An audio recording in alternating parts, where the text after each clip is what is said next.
नमस्कार, मैं डॉक्टर सीमा झा। आज मैं बात करूंगी कमिंग 4 जनवरी टू 10 जनवरी के मिडल में जो हमारा वीक है, ये वीक कैसे प्लैनेटरी पोजीशंस को लेकर आया है, क्या कुछ बदलाव आप महसूस करेंगे इस वीक। इसका वीकली हॉरोस्कोप अगर मैं देखूं या डिस्कस करूं तो उसके पहले आप सबसे एक रिक्वेस्ट कि अगर आप हमारे इस चैनल पर नए हैं या आपने इस प्रोग्राम्स को पहले नहीं देखा है तो काइंडली हमारे इस प्रोग्राम को लाइक और सब्सक्राइब जरूर करें। चलिए हम बात करते हैं कि कैसा रहेगा 4 से 10 जनवरी के मध्य हम सबका ही भविष्य। मैं बात शुरू करूंगी एरीज या मेष राशि वालों से। मेष राशि वालों के लिए चंद्रमा का जो मूव है इस बार 5th, 6th, 7th और 8th हाउस से होता हुआ दिखाई दे रहा है, जो दिखाएगा कि यह जो पर्टिकुलर टाइम है ये आपसे एक अरेंज्ड वे में वर्क करने की डिमांड कर रहा है।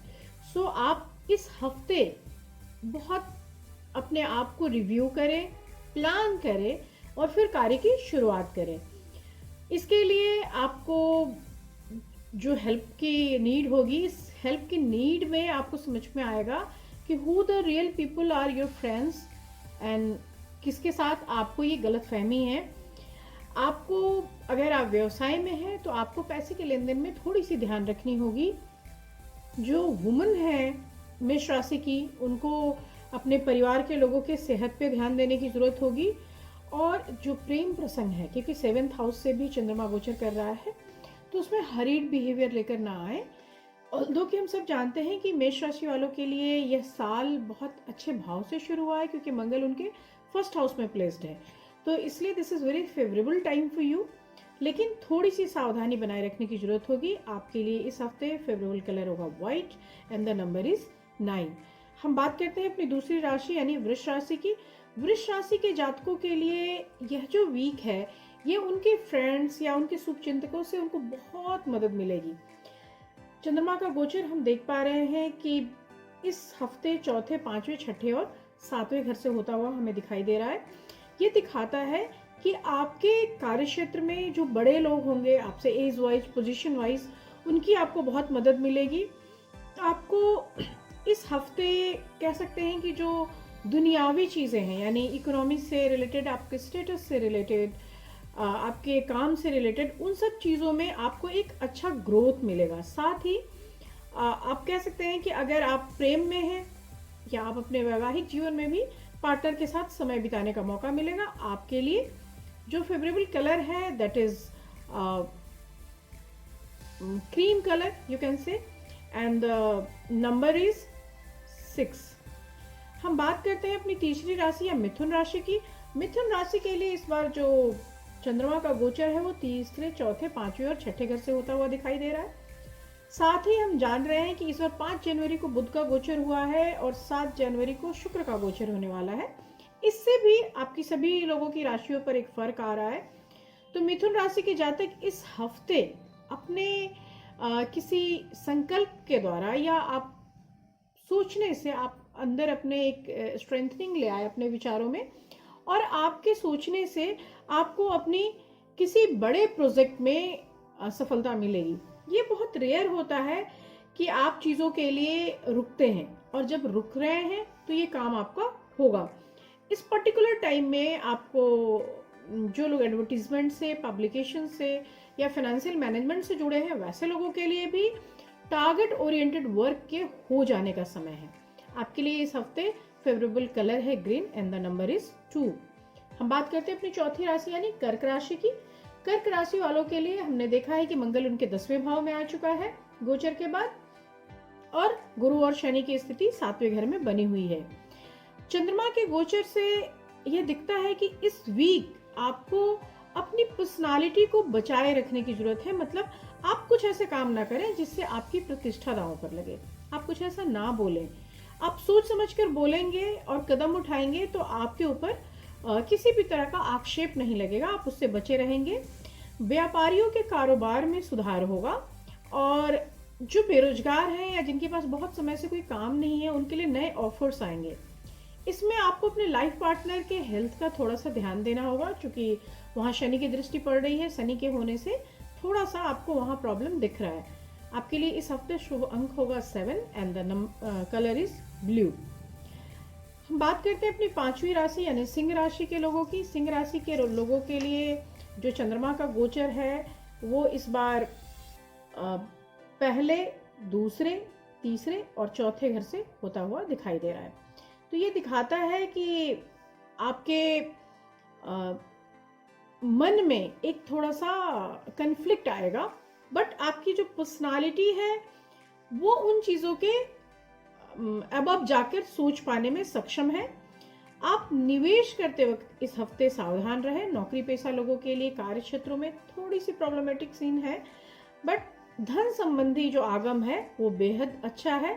सप्ताह के अंत में थोड़ा सा हेल्थ को लेकर आपको कॉन्शियस होने की जरूरत है, परंतु वह कॉन्शियसनेस किसी नए बीमारी की ओर इशारा नहीं करता, आपको अपनी किसी पुरानी प्रॉब्लम की तरफ ही दिखाता है। इसलिए इट्स बेटर कि if you are suffering from some disease तो आप उसकी ठीक से केयर ऑफ करें। और इस बार आपके लिए जो फेवरेबल कलर है वो है purple and the number is 5। हम बात करते हैं अपनी छठी राशि यानी वर्गोज की। कन्या राशि वालों के लिए कन्या लग्न से शुरू हुआ यह साल ही काफ़ी अच्छा दिख रहा है, और अभी जो हम देख पा रहे हैं इसमें शुक्र का गोचर हो गया है, और शुक्र के गोचर कर जाने से उसकी जो स्थिति है वो सूर्य के साथ आ गई है। सूर्य और बुध के साथ उसकी स्थिति बनती है, तो सूर्य के साथ शुक्र आने से चीज़ें थोड़ी डिफरेंट हो रही है, अप्रोचेबल हो रही है। तो आपके लिए कार्य पूरा करने का ये समय है। ये जो समय होगा इसमें सफलता होगी। आपके लिए आर्थिक दबाव या मानसिक दबाव जो आपके बने हुए थे लंबे समय से, उसका थोड़ा प्रेशर कम होगा। आपके फिनांस जो है उसमें ग्रोथ होगा और चीज़ें चेंज होंगी। ऐसे स्टूडेंट्स के लिए भी ये बड़ा अच्छा समय होगा जो वो बहुत लंबे समय से कोई एग्जाम दे रहे हैं या किसी चीज़ में संलग्न है। इसके साथ ही मैं प्रेम संबंधों के लिए, चूंकि मैं कह रही हूँ सूर्य और शुक्र का कॉम्बिनेशन बन रहा है, तो इस वजह से भी प्रेम संबंधी चीज़ें भी बेहतर होंगी। आपके लिए जो फेवरेबल कलर है that is light blue and number is 5। हमारी सातवीं राशि यानी तुला। तुला राशि के जातकों के लिए इस बार चंद्रमा का जो मूव है वो 11वें, 12वें, पहले और दूसरे भाव से होता हुआ दिखाई दे रहा है। तो हम कह सकते हैं कि यह सप्ताह कैरियर और कारोबार के लिए काफ़ी अच्छा है, अपलिफ्टमेंट दिख रहा है। यह जो समय है इसमें आपके परिवार के और रिश्तेदार के लोगों से भी आपको एक मिलने जुलने का मौका मिलेगा। प्रेम संबंधों में एक स्ट्रेंथनिंग देखेंगे आप, और इसके साथ ही आपको संतान पक्ष से भी आपको कोई ना कोई सुखद समाचार मिलेगा। इस बार आपके लिए फैमिली के साथ क्वालिटी टाइम बिताने का मौका मिलेगा। आपके लिए जो फेवरेबल कलर है that is yellow and number is 2। हम बात करते हैं अपनी आठवीं राशि यानी वृश्चिक, स्कॉर्पियंस की। स्कॉर्पियंस के लिए अगर हम चंद्रमा का मूव देखते हैं तो 10वें, 11वें, 12वें और उनके खुद के घर से होता हुआ देखते हैं।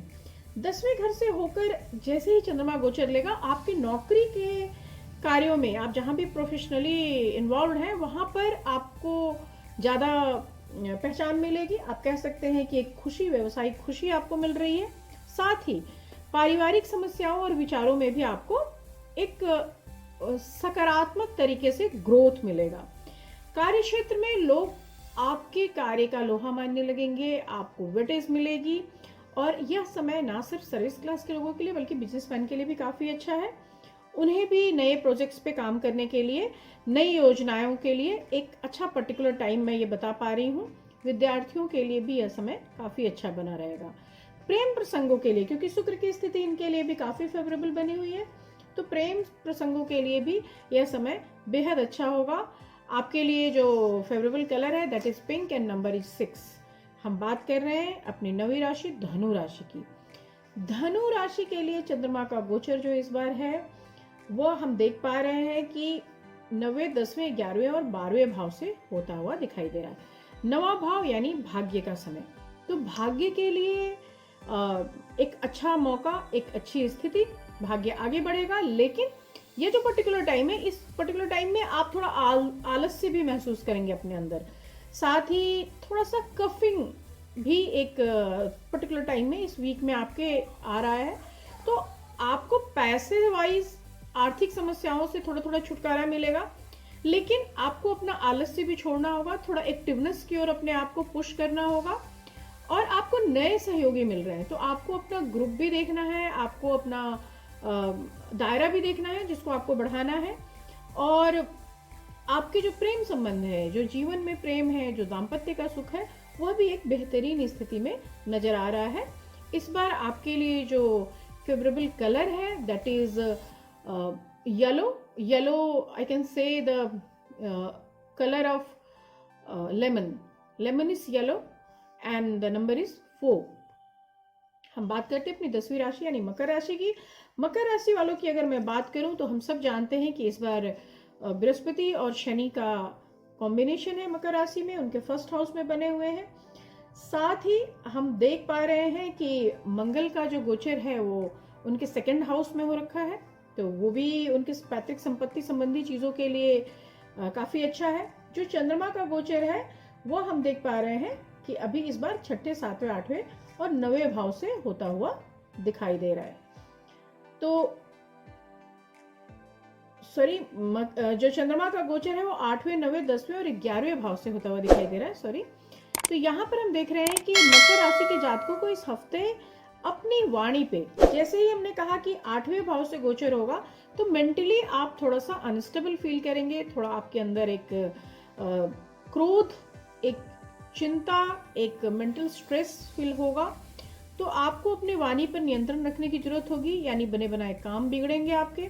सप्ताह की शुरुआत में नए काम का जुगाड़ बिठाने में थोड़ी सी कठिनाइयां होंगी, लेकिन जैसे जैसे समय बीतेगा तो आप किसी नई योजना में धन निवेश करते हुए नजर आ रहे हैं। नौकरी के क्षेत्र में आपका ग्रोथ होता हुआ दिख रहा है। इसके साथ ही आप कह सकते हैं कि आपके जो पार्टनर्स हैं, आपके लाइफ पार्टनर या आपके जो व्यवसाय के पार्टनर हैं, वो आपके साथ खड़े नजर आएंगे। तो साथ के लिए ये एक बेहद अच्छा समय, परंतु कहीं प्रोफेशनली थोड़ी कठिनाई या दबाव का भी ये समय बना रहेगा। इस बार आपके लिए जो कलर है that is mehndi green and the number is 9। हम बात करते हैं अपनी 11वीं राशि यानी कुंभ राशि की। कुंभ राशि वालों के लिए अगर हम देखते हैं तो शुक्र का गोचर उनके 11वें भाव में हो चुका है और मंगल उनके 3रे भाव में बना हुआ है। इस साल शुरुआत अच्छी है, परंतु अभी जो चंद्रमा का गोचर हम देख पा रहे हैं that is 7th, 8th, 9th और 10th हाउस से होता हुआ दिखाई दे रहा है। तो ये दिखाता है कि आपका जो ये वीक होगा ये मिला जुला लेकर आएगा परिणाम। आप पूरे सप्ताह कभी पॉजिटिव हो जाएंगे, कभी नेगेटिव हो जाएंगे। कभी आपको लगेगा कि ये मैं बेहतर कर रहा हूँ, कभी लगेगा कि मैं गलत कर रहा हूँ। इसके साथ ही अगर आप कोई घर खरीदना चाहते हैं, कोई बड़ी प्रॉपर्टी में निवेश करना चाहते हैं, कोई ऐसी बड़ी चीज बाय करना चाहते हैं, तो डोंट फॉरगेट टू आस्क। पहले लोगों से पूछिए, राय लीजिए, क्योंकि बहुत बड़े इन्वेस्टमेंट से पहले अगर आप थोड़ा रुक कर नहीं सोचेंगे तो उसमें हानि की संभावनाएं दिख रही हैं। आपके प्रेम संबंध और आपके दोस्तों से, आपके रिलेशनशिप को लेकर आप एक बार फिर ठहर कर सोचें। आपके अंदर बहुत सारी चीजों को लेकर एक निगेटिविटी है, आपको उससे बाहर निकलना है। तो चीजों को सकारात्मक ढंग से ले और इससे स्थितियां सुधरेंगी, आपके संबंध सुधरेंगे और आपस के गिले शिकवे बदल देने से, उसको निकाल देने से आपकी ग्रोथ में इसका असर आएगा। आपके लिए इस बार फेवरेबल कलर होगा brown and the number is 6। हम बात करते हैं अपनी आखिरी मीन राशि की। मीन राशि के जातकों के लिए इस सप्ताह सफलताओं के नए द्वार खुलेंगे। ऑल्दो जब हम चंद्रमा का गोचर की बात करते हैं तो वो छठे, 7वें, 8वें और 9वें भाव से होता हुआ हमें दिखाई दे रहा है। और छठे भाव से हुआ चंद्रमा का गोचर हम ऑल्दो बहुत अच्छा नहीं मानते, लेकिन छठे भाव से होता हुआ चंद्रमा का गोचर इस बार आपके लिए ज्यादा कुछ नेगेटिव नहीं कर पाएगा। आपके लिए सफलताओं के नए द्वार खुलेंगे। आपको वर्क प्लेस पे आपकी मजबूती, आपका फेम बढ़ेगा। इसके साथ ही जो छात्र अपने लिए कोई नई करियर योजना बना रहे हैं उनके लिए भी नए रास्ते खुलेंगे। सप्ताह का मध्य नई योजनाओं पे आपको कार्य करने का नया अवसर देगा। साथ ही दाम्पत्य संबंधों में भी आपके सुधार आएगा। मिडिल ऑफ द वीक उसके लिए काफी फेवरेबल है। नौकरी पेशा लोगों के लिए स्थितियां अच्छी बनी रहेंगी। आपके लिए शुभ रंग होगा 6, शुभ रंग होगा पीला और नंबर होगा 6। इसके साथ ही मैं बात करूंगी कि इस पर्टिकुलर वीक में टिप ऑफ द वीक क्या रखें। टिप ऑफ द वीक की जहां तक हम बात करते हैं तो इस बार मूव्स जो है वो 2 प्लैनेट्स की है। मैंने आपको कहा कि इस बार बुध ने मूवमेंट लिया है, गोचर लिया है, और शुक्र ने लिया है। तो शुक्र की स्थितियां बेहतर हो तो आपके जीवन में विलासिता बढ़ती है। तो जब भी अगर आप महसूस करते हैं कि आपके संसाधनों में कमी आ रही है या आपके विलासिता की चीज़ों में कमी आ रही है, आपको जो चीज़ें चाहिए वो थोड़ा कम हो रहा है, थोड़ा कम पड़ रहा है, तो ट्राई कि हम बुध का बीज मंत्र करें। बीज मंत्र उसका ओम द्राम द्रीम द्रौम सह शुक्राय नमः। यह मंत्र आपको ना सिर्फ लक्ष्मी के आगम की सुविधा देता है बल्कि आपकी छोटी छोटी बहुत सारी परेशानियों से आपको निजात दिलाता है। शुक्र का मंत्र करने से इस हफ्ते निश्चित ही आपके लिए एक सफल जीवन, सफल दाम्पत्य, सफल प्रेम और उसके साथ साथ संसाधनों के अभाव से भी आपको मुक्त करेगा। तो इन्हीं सब शब्दों के साथ इस बार का हम वीकली प्रेडिक्शन यहीं खत्म कर रहे हैं। अगली बार फिर मिलेंगे।